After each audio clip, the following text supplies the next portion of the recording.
বাংলাদেশে কি করবে? জাতিসংঘ মানবাধিকারের অফিস খুলবে। প্রশ্ন হলো ভাই, আসলে তোরা যদি মানবতার পক্ষে কাজ করতে চান, পৃথিবীর সবচেয়ে বড় যে জায়গা যেখানে মানবাধিকার লঙ্ঘন হচ্ছে সেটার নাম হলো গাজা।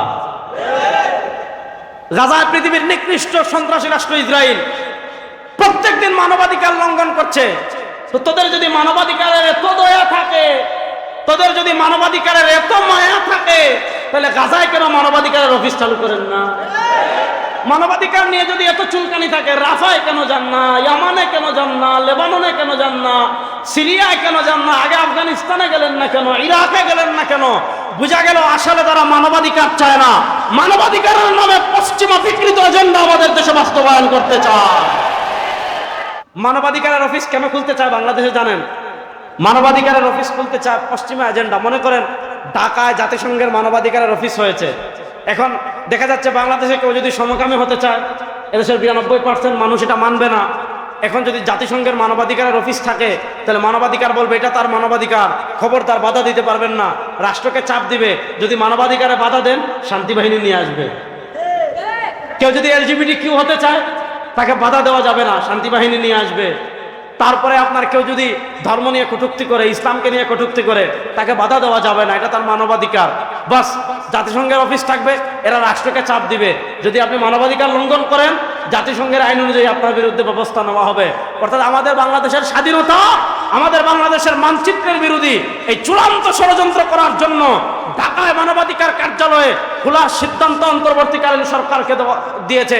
অন্তর্বর্তীকালীন সরকারকে আমরা স্পষ্ট ভাষায় মেসেজ দিতে চাই, এ সকল ছাতার মাতার কাজ করার জন্য বাংলাদেশের মানুষ আপনাদেরকে বসায় নয়। শুনেন, আমরা স্পষ্ট ভাষায় বলি, আমরা দিল্লির দালালি যেমন করি না, আমেরিকার দালালিও করবো না। আপনারা তামাশা শুরু করেছেন, আপনারা রাষ্ট্র ক্ষমতায় যাওয়ার 1 বছর হয়েছে, এখনো আপনারা যারা খুনি, এখনো যারা এই দেশের মানুষকে যারা পাখির মতো গুলি করে হত্যা করেছে, তাদের বিচার এখনো করতে পারেন নাই। আপনারা স্বৈরাচারের বিচার করতে পারেন নাই, আপনার স্বৈরাচারের দূষরদেরকে এখনো গ্রেফতার করতে পারেন নাই। যারা আমার ভাইকে রাজপথে গুলি করে হত্যা করেছে, যারা আমার ভাই তাহমিদকে নরসিংদীতে হত্যা করেছে, তাদের বিচার করতে পারেন নাই। এগুলোর বিচার করেন, ও সকল সংস্কার করেন, আমরা আপনাদেরকে সমর্থন করব। কিন্তু সংস্কারের নামে যদি তামাশা করেন, সংস্কারের বিরুদ্ধে যদি সংস্কারের নামে যদি মানচিত্রের বিরুদ্ধে কোনো ষড়যন্ত্র করেন, সংস্কারের নামে যদি পশ্চিমা এজেন্ডা বাস্তবায়ন করার চেষ্টা করেন, রব্বে কাবার কসম করে বলি, আমাদের দেহে 1 ফোঁটা রক্ত থাকতে ইনশাআল্লাহ ইসলাম বিরোধী কোনো ষড়যন্ত্র আমরা মেনে নেব না। জাতীয় উলামা মাশায়েখ আইম্মা পরিষদ 3 দিন আগে মানববন্ধন করেছে ঢাকায়। আজকে আমরা আসতে দেখেছি, আপনারা কি নৈতিক সিদ্ধান্ত নিয়েছেন মানবাধিকার কার্যালয় খোলার অনুমতি দিবেন? আপনাদেরকে স্পষ্ট ভাষায় পয়গাম দিতে চাই, দয়া করে মানবাধিকারের কার্যালয় খোলার সিদ্ধান্ত বন্ধ করেন, নচেত বাংলাদেশের তাওহীদি জনতা আপনাদেরকেও ছাড় দিবে না। ইনশাআল্লাহ বলেন। আজকে আমাদের মুসলমানদের অধঃপতনের জায়গাটা দেখেন, তারা একবারও বলে না চলেন আমরা কোরআনের যে মানবাধিকার আছে এটা বাস্তবায়ন করি। কোরআনের মানবাধিকার বাংলাদেশে বাস্তবায়ন করেন। বাংলাদেশে আর কোন মানুষ আপনার যদি কোরআনের অধিকার বাস্তবায়ন করেন, আল্লাহ নবী সাল্লাল্লাহু আলাইহি ওয়াসাল্লাম যে আদর্শ দিয়েছেন সে আদর্শের অধিকার বাস্তবায়ন করেন, রব্বে কাবার কসম করে বলি, বাংলাদেশে জুলুম থাকবে না, খুন থাকবে না, দুর্নীতি থাকবে না, চাঁদাবাজি থাকবে না, টেন্ডারবাজি থাকবে না, কিছুই থাকবে না।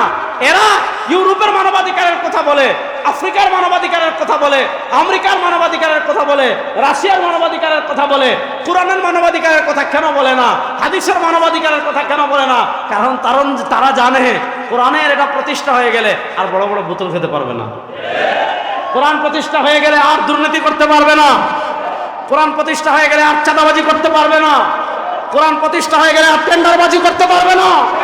কোরআন প্রতিষ্ঠা হয়ে গেলে আর দর্শন করতে পারবে না। কোরআন প্রতিষ্ঠা হয়ে গেলে আর দেশের টাকা বিদেশে পাচার করতে পারবে না। কোরআন প্রতিষ্ঠা হয়ে গেলে আর কেউ বিদেশে বেগমপাড়া তৈরি করতে পারবে না। সুতরাং বাংলাদেশে আপনারা গণতন্ত্র দেখেছেন, বাংলাদেশে আপনারা নানাতন্ত্র দেখেছেন, বাংলাদেশে আপনারা নানা মন্ত্র দেখেছেন। আমার প্রিয় জেনজি তারুণ্যকে আমি বলতে চাই, এবার আল্লাহর কোরআনকে একবার বাংলাদেশের রাষ্ট্র ক্ষমতায় দেখার জন্য প্রস্তুত তোমরা আছো না? ইনশাআল্লাহ। ওই আমেরিকাকে আর ভয় পাওয়ার দিন শেষ, ভারতকে ভয় পাওয়ার দিন শেষ। তারা আপনার শান্তির কথা বলে আফগানিস্তানকে নিঃশেষ করে দিতে চায়, তারা শান্তির কথা বলে ইরাকে বোমা ফেলে, তারা শান্তির কথা বলে আফগানিস্তানে বোমা ফেলে, তারা শান্তির কথা বলে বিভিন্ন মুসলিম রাষ্ট্রে বোমা ফেলে, এটা সন্ত্রাসী হয় না? আর মুসলমানরা জিহাদের কথা বললে, মুসলমানরা কিতালের কথা বললে তারা আমাদেরকে সন্ত্রাসী বানাবে, তারা আমাদেরকে জঙ্গি বানাবে। এখন সন্ত্রাসী বানাইতে আসলে ওই সন্ত্রাসী ভর্তা বানায় খাওয়াইয়া দেব ইনশাআল্লাহ। পৃথিবীতে আমাদেরকে মানবতা শিখিয়েছেন কে? আল্লাহ। বলেন না কোরআনে মানবতা আছে না নাই? বলেন না মানবতা কোরআনে আছে না নাই? তাহলে বলেন আমাদেরকে মানবতা শিখিয়েছেন কে? আজকে মুসলমান কি পরিমাণ অধঃপতন হয়েছে আপনি চিন্তা করেন। মুসলমান মানবতা শিখে কার থেকে? আমেরিকা থেকে।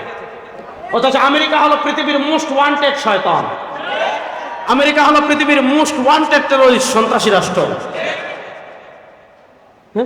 আজকে মুসলমান মানবতা শিখে ইউরোপ থেকে। আরে বেটা এরা তো চুরের দল, এরা কিসের দল? আমার যুবকরা কথা বলে না, আমি বুঝি না, এরা কিসের দল? আপনি ইউরোপ ধনী হয়েছে কার সম্পদ চুরি করে? ভারত উপমহাদেশের সম্পদ চুরি করে। এরা ব্যবসার নামে আমাদের উপমহাদেশ এসেছিল, চলে বলে কৌশলে 1803 সাল থেকে নিয়ে 1947 সাল পর্যন্ত এদেশের রাষ্ট্র ক্ষমতায় ছিল।